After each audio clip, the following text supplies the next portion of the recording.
mon fada, t'es bien sur la chaîne du débrief fou complètement fada, complètement jaubastre.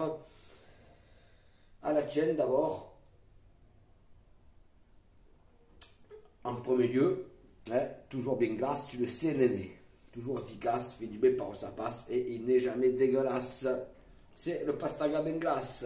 Eh oui, je sais, je suis grave à la bourre. Je le sais, Néné. Il y a eu 2 matchs qui se sont déroulés de notre cher Olympique des Merveilles et je ne les ai pas débriefés. Bon, j'ai eu des choses, on va dire, plus importantes à régler. J'ai pas trop l'envie non plus. Bon, là, elle me vient de suite. Donc, en plus, on a joué contre des équipes nordistes, 2 équipes nordistes. Donc, je vais faire 2 débriefs en un, tu es d'accord? Si tu n'es pas d'accord, c'est pareil. Le LOSC et le RC Lens, Lille et Lens, nos amis du Schnorr, les ch'tis, les ch'tis biloutes. Alors, contre Lille, le joueur, il domine quand même amplement ce match. Mais bon, dominer, c'est pas gagner. C'est les occasions qui manquent, surtout Milic, bon, un peu en dedans. Il n'a pas donné de très bons ballons non plus. Mais bon, moi je trouve qu'il est dans le dur, quand même, parce que à un moment donné, il y a Under qui lui fait un centre quand même facile à reprendre et il se manque complètement. Donc il est dans le dur pour moi. Et donc on se fait surprendre contre ces Dorgues lillois à la 15e minute, quart d'heure de jeu. Par Botman, leur défenseur. J'aime pas trop les noms qui finissent par man. Comme Trotman, enfin Strotman, mais moi j'appelle Trotman l'homme qui trotte. Le milieu qui errait qu'on avait avant. Trotman. C'est comme Glassman. Vous avez rappelé de Glassman? L'homme de verre, l'homme de verre. Je te mettre mon verre dans la tronche, oui, Glassman, Jacques Glassman, lors de l'affaire OMVA. La balance. C'est compris. Enfin, donc Portman qui marque, qui surprend tout le monde et tout, voilà, il continue à dominer. Un Guendouzi, un Payet encore franchement satisfaisant. Bon, c'est Under qui marque sur justement un corner à un quart d'heure de la fin, à la 75e, sur un corner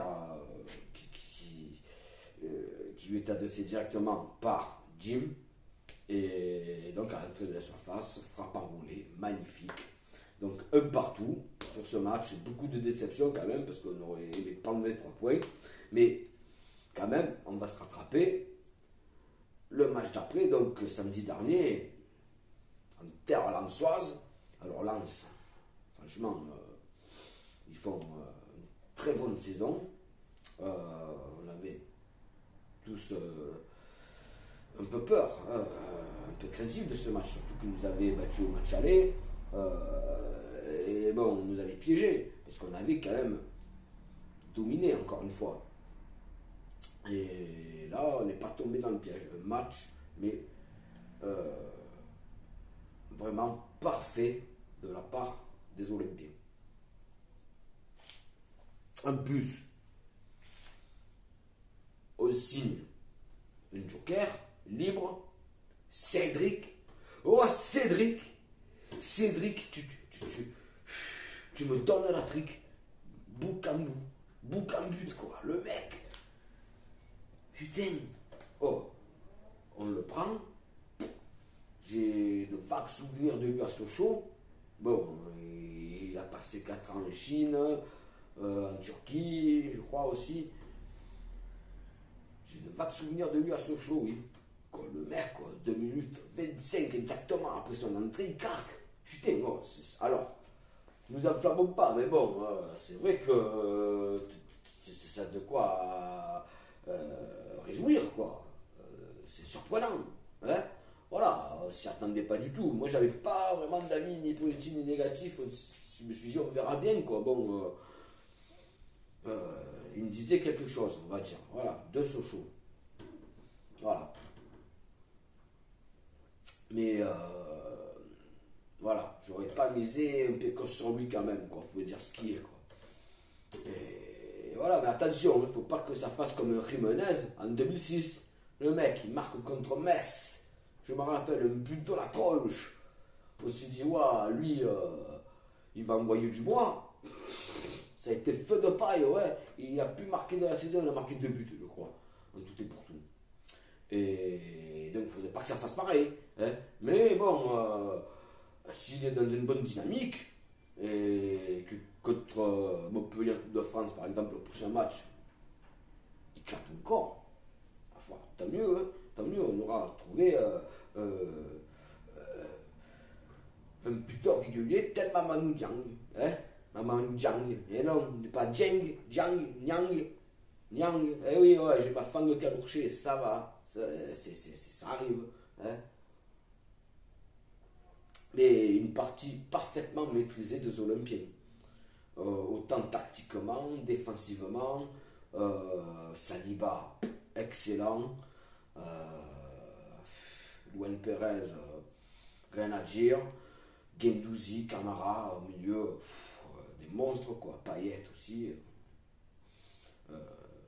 chef d'orchestre. Pour moi, l'homme du match, c'est encore Guendouzi, hein, parce qu'il provoque le penalty et il fait la passe d'Es à Bakambu. Bakambu, oh là là, vous voyez, je me suis même pas imprégné son nom. Bakambu, voilà. Espérons que ça dure, hein. C'est vrai que c'est la meilleure copie quand même, hein, de nos Olympiens cette saison. Quasi sans faute. Bon, il y a eu une légère période de flottement en deuxième période, deuxième mi-temps, mais sinon ça va. Hein. Voilà, quoi, c'est une partie vraiment très aboutie de bout en bout. Quoi. Bravo, bravo messieurs. Et merci, ça fait plaisir quand même. Bon ben voilà, j'ai terminé. Et ainsi se termine ce débrief. Je te donne rendez-vous pour le match de la Coupe de France contre Montpellier. Ça va pas être encore une partie facile parce qu'ils sont en forme. Montpellier vient de gagner contre Monaco, le championnat. Donc voilà, après ce sera contre Angers à domicile. Donc au prochain débrief et porte-toi bien et voilà, allez l'OM, tu le sais, néné.